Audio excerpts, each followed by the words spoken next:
Maraming mangingisda sa Masbate City ang naapektuhan ang kabuhayan matapos masira ng nagdaang bagyo ang mga bakawan sa kanilang lugar. Bilang tulong, 1,000 seedlings ng mangrove ang itinanim na ating mga kasangbahay bilang bahagi ng ika-11 anibersaryo ng UNTV. Ito ang balita ni Jerry Galicia. Pangingisda at paghahango ng shellfish ang pangunahing pinagkakakitaan ng mga residente sa mga isla ng Masbate. Sa bakawan o mangroves, kalimitang nangingitlog at nagpaparami ang mga isda, ngunit nasira ang mga ito dahil sa baha at pagdaan ng magkakasunod na bagyo sa Masbate. Ang problema doon sa labas at doon mismo sa mga bukana ng ilog dahil sa sunod-sunod na bagyo, Robe, Yolanda, Igay ba yun? So nagkaroon ng mga pagbaha. So galing doon sa bundok papunta dito na kung saan naaanod itong mga tinanim natin na malalaki na sana.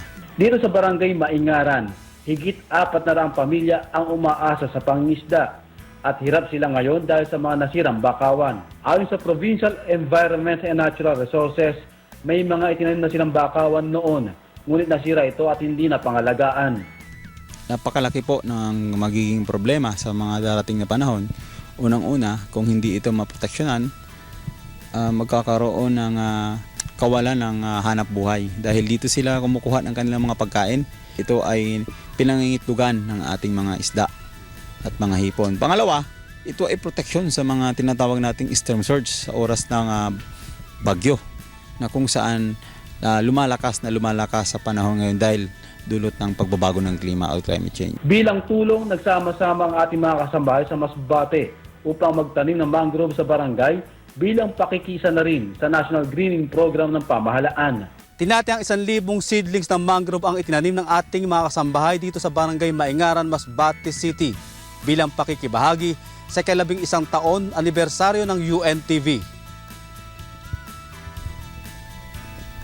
Laking pasasalamat naman ng mga residente at DNR Masbate sa serbisyo ng UNTV News sa kanilang barangay. Napakaganda po na choice po ito ng UNTV at salamat po sa inyo dahil napakalaking tulong ito hindi lang sa DNR kundi sa komunidad mismo sa barangay Maingaran upang mapangalagaan ang kanilang mangrove resources.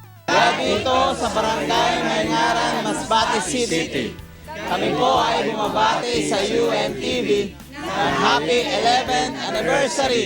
Live better! Yahoo! Mula dito sa Masbate, Jerry Galicia, UNTV News Worldwide.